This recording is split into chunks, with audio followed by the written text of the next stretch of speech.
নমস্কার বন্ধুরা, কেমন আছো তোমরা সবাই? চলে এসেছি তোমাদের সকলের কাছে দুর্দান্ত সাথে নতুন একটি রেসিপি নিয়ে। তো আজ আমি তোমাদের সাথে যে রেসিপিটা শেয়ার করছি সেটা তোমরা বাচ্চাদের টিফিনেও দিতে পারো, আবার সকালের জলখাবারেও খেতে পারো। আজকে কিন্তু আমি এই টিফিনটা আমার বাচ্চার টিফিনেও কিন্তু দিয়েছি। তো দেখো এই রেসিপিটা আমি কীভাবে বানাচ্ছি সেটা জানার জন্য তোমাদের কাছে রিকোয়েস্ট হলো প্রথম থেকে লাস্ট পর্যন্ত পুরো ভিডিওটি দেখার জন্য। দেখো আমি এটা বানাবো চিড়ে আর সুজি দিয়ে। তো প্রথমেই নিয়ে নিয়েছি একটা বাটিতে পরিমাপ করে 1 বাটির মতো চিড়ে। এখানে কিন্তু পরিমাপটা খুব প্রয়োজন, যে কোনো বাটি কাপ যে কোনো কিছুর সাহায্যে কিন্তু তোমরা পরিমাপ করে নিতে পারো। তো প্রথমেই নিয়ে নিয়েছি চিড়েটাকে আমি দু থেকে 3 বার একটু ভালো করে ধুয়ে নেব। ধুয়ে পরিষ্কার করে নেওয়ার পর আমি এটার মধ্যে ইউজ করব সুজি। তো যতটা পরিমাণে চিড়ে নেবে তার ঠিক হাফ পরিমাণে কিন্তু সুজি নিতে হবে, আর যতটা সুজি নেবে ঠিক ততটা পরিমাণেই কিন্তু এখানে দই নিতে হবে। এখানে পরিমাপটা কিন্তু খুব প্রয়োজন, যাতে পরবর্তীকালে এটা উঠতে খুব প্যান থেকে খুব ইজিলি উঠে যায়, সেই জন্য। তো যতটা আমি এখানে চিড়ে নিয়েছি সমপরিমাণ জল, 2 চামচের মতো চিনি আর অল্প একটু নুন দিয়ে ভালো করে এটার মধ্যে একটা ব্যাটার রেডি করে নেব, মিক্সচার একটা রেডি করে নেব মিক্সড। তো ভালো করে এগুলো ভালো করে একটু মিশিয়ে নেওয়ার পর কিছুক্ষণের জন্য রেস্ট করতে রাখবো। তো এটা আমি তোমাদেরকে কেন বললাম পরিমাপটা খুব প্রয়োজন, কারণ যেহেতু চিড়ে সুজি দুটোই খুব নরম জাতীয় জিনিস, তো সেক্ষেত্রে কী হয়, এটা যদি খুব বেশি জলটা বেশি হয়ে যায় আর পরিমাপটা যদি সঠিক না হয়, সেই ক্ষেত্রে কিন্তু এটা প্যান থেকে উঠতে চাইবে না খুব ভালো। তো তখন তোমরা ভাববে হয়তো কি রেসিপি দেখিয়েছি উঠছে না। তো এখানে আমি যদি টোটাল হিসাব করি তাহলে আমি 1 বাটি আর জাস্ট অল্পর মতো জল ইউজ করেছি। দেখো এটাতে যেহেতু এখন তোমাদের মনে হতে পারে যে এটা তো খুবই পাতলা হয়ে গেছে, কিন্তু এটাতে যেহেতু সুজি আছে আর চিড়েও আছে, তো এই জলটা কিন্তু পুরোটাই টেনে নেবে। তো এটাকে মোটামুটি আমি 10 থেকে 15 মিনিটের মতো রেস্ট করতে দেব। তো রেস্ট করার পর আমি তোমাদেরকে দেখাচ্ছি জলটা দেখো কতটা টেনে নিয়েছে। বুঝতেই পারছো জলটা কীরকম পুরোটাই টেনে নিয়েছে। তো এটা কিন্তু রেডি। আর যে খুব বেশি সেরকম কিছু ইউজ করতে হবে সেটা নয়, খুবই ইজি ঘরের কিছু সামান্য উপকরণ দিয়েই কিন্তু এটা আমরা বানিয়ে নিতে পারবো। আর খেতে এতটা দুর্দান্ত স্বাদের হয় বন্ধুরা, তোমরা বানিয়ে না খেলে কিন্তু আমি বলে বোঝাতে পারবো না। তো দেখো নিয়ে নিয়েছি একটা মিক্সির জার, তার মধ্যে এটা দিয়ে ভালো করে একটা পেস্ট বানিয়ে নেবো। তো খুব যে মিহি পেস্ট বানাতে হবে সেটা নয়, কিন্তু একটা মোটামুটি পেস্ট বানিয়ে নিলেই কিন্তু হবে।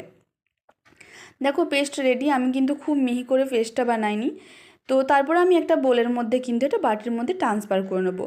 তো আমি সেক্ষেত্রে বলবো, দেখো আমি বাটিটা অল্প ধুয়ে একটু জল দিয়েছি। তো আমি বলবো তোমাদেরকে রিকোয়েস্ট করবো এই জলটা তোমরা দিও না, সেক্ষেত্রে আমার একটু জলটা বেশি হয়ে গেছে। অল্প দিলাম একটু খাবার সোডা। তো তোমরা চাইলে কিন্তু এটা স্কিপ করতে পারো, যেহেতু আমি আমার বাচ্চার টিফিনেও দেবো আর অনেকক্ষণ পর্যন্ত টিফিনটা থাকবে, তার জন্য আরও বেশি সফট রাখার জন্য আমি এটা ইউজ করলাম। চাইলে স্কিপ করতে পারো, কারণ এটা কিন্তু নর্মালি খুবই সফট হয়, এটাতে আর এক্সট্রা কিন্তু সফট করার জন্য সেরকম কিছু ইউজ করতে হয় না। তো এই ব্যাটারটা ভালো করে আরেকটু রেডি করে নেব। তো আমার কাছে যে থিকনেসটা আছে খুব বেশি প্রবলেম হবে না, আমি এটা তুলে নিতে পারবো। তো তোমরা যারা প্রথম বানাবে তাদের ক্ষেত্রে বলে রাখবো, তোমরা কিন্তু জলটার উপর খুব বেশি একটা গুরুত্ব দেবে, তার কারণ জলটা খুব বেশি যদি দিয়ে ফেলে তাহলে কিন্তু এটা প্যান থেকে তুলতে পারবে না। আর অবশ্যই কিন্তু এখানে ননস্টিকের প্যান ইউজ করতে হবে। বুঝতেই পারছো আমি থিকনেসটা কেমন রেখেছি। তো খুব বেশি কিন্তু আরও একটা যেটা স্পেশাল ব্যাপার আছে, সেটা হচ্ছে এটাতে খুব বেশি কিন্তু যে তেল ইউজ করতে হবে সেটা না। দেখো একদম অল্প তেলেই আমি বানিয়ে নেব। জাস্ট একটু তেল একটু আমি ব্রাশ করে নিই, ওর মধ্যে দিয়ে নিলাম অল্প একটু সাদা তিল। সাদা তিল কিন্তু আমাদের শরীরের পক্ষে খুবই উপকারী। তোমরা যদি তোমাদের বাড়িতে যদি থাকে তোমরা কিন্তু দেবে। এই রেসিপিটার সাথে যদি অল্প একটু সাদা তিল দেওয়া যায় তাহলে কিন্তু দারুণ খেতে লাগে। তো এক্ষেত্রে আরও তোমাদেরকে কিছু খুঁটিনাটি টিপস বলে দিই। যখন তোমরা এটা উল্টাবে তার আগে তোমাদেরকে লক্ষ্য করতে হবে যেন উপরটা খুব ভালোভাবে ড্রাই হয়ে যায়, নাহলে কিন্তু উল্টাতে গেলে ভেঙে যাবে।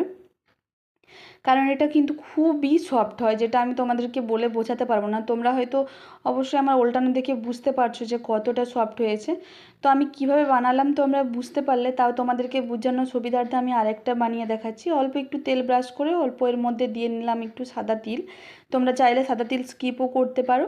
আরও বলে রাখি, প্রত্যেকবার ব্যাটারটা দেওয়ার আগে আমি যেরকমভাবে একটু ভালো করে একটু নাড়াচাড়া করে মিক্সড করে নিলাম, ওইরকম করে মিক্সড করে নিতে হবে। আমি বললাম যে আমার জলটা একটু বেশি হয়ে গেছে, এই জন্য একটু চারিদিকে ছড়িয়ে যাচ্ছে, ওই জন্য আমি এটা হাতা দিয়ে ভালো করে চারিদিকটা একটু সমান করে গোল আকার দিয়ে নিলাম। তো দেখো এরকম করে নাড়াচাড়া করে আমি ভালো করে ভেজে নেব দু সাইডটা। দারুণ খেতে লাগে বন্ধুরা, তোমরা আমি বলছি তোমরা একবার বানিয়ে দেখো, তোমাদেরই কিন্তু খুব সুন্দর লাগবে। তো তোমাদেরকে আমি জাস্ট দেখানোর জন্য আর দু তিনটা দেখিয়ে নিলাম যে কত ইজিলি আমারগুলো উঠে যাচ্ছে। তো তোমাদের যদি মনে হয় যে উঠছে না কিংবা কিছু প্রবলেম হচ্ছে, সেক্ষেত্রে তোমরা অল্প একটু চালের গুঁড়ো অ্যাড করতে পারো।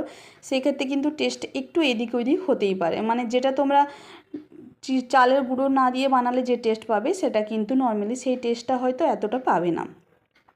দেখো তোমরা বুঝতেই পারছো কতটা সফট হয়েছে। শুধু যে সফট সেটা বলবো না বন্ধুরা, এতটা দুর্দান্ত স্বাদের হয়, যেটা তোমাদেরকে আমি বারবার রিকোয়েস্ট করবো তোমরা একবার বানিয়ে খাও, তাহলেই কিন্তু বুঝতে পারবে। তোমরা আশা করি আমার রেসিপি দেখেই বুঝতে পারছো কতটা সফট হয়েছে।